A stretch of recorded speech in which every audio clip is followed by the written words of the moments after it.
Le pouvoir d'achat, c'est l'un des thèmes majeurs de cette campagne. Préoccupation largement partagée par nos voisins européens face à la poussée de l'inflation. Elle atteint près de 10% en Espagne. En Allemagne, l'inflation franchit la barre des 7%. Principal responsable, la flambée des prix de l'énergie. En France, elle est plus mesurée grâce au gouvernement, aux mesures gouvernementales. Il y a la remise de 18 centimes par litre de carburant qui entrera en vigueur demain. Il y a aussi le blocage des prix de l'électricité et du gaz.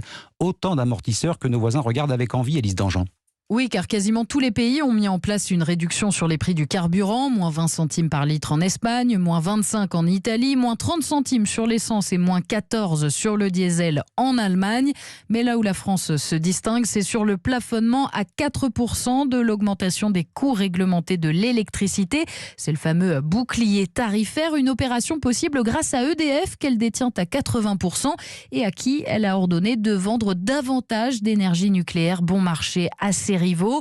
Seule la Bulgarie a pu en faire autant. D'autres pays comme l'Espagne manquent d'un gros acteur public qui puisse faire contrepoids.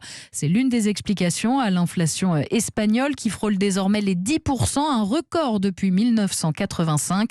Pour le reste, nos voisins européens mettent en place des systèmes d'indemnisation, voire de prêts, des aides en aval, mais une facture qui reste toujours aussi salée. Élise Dangean du service économie d'Europe 1.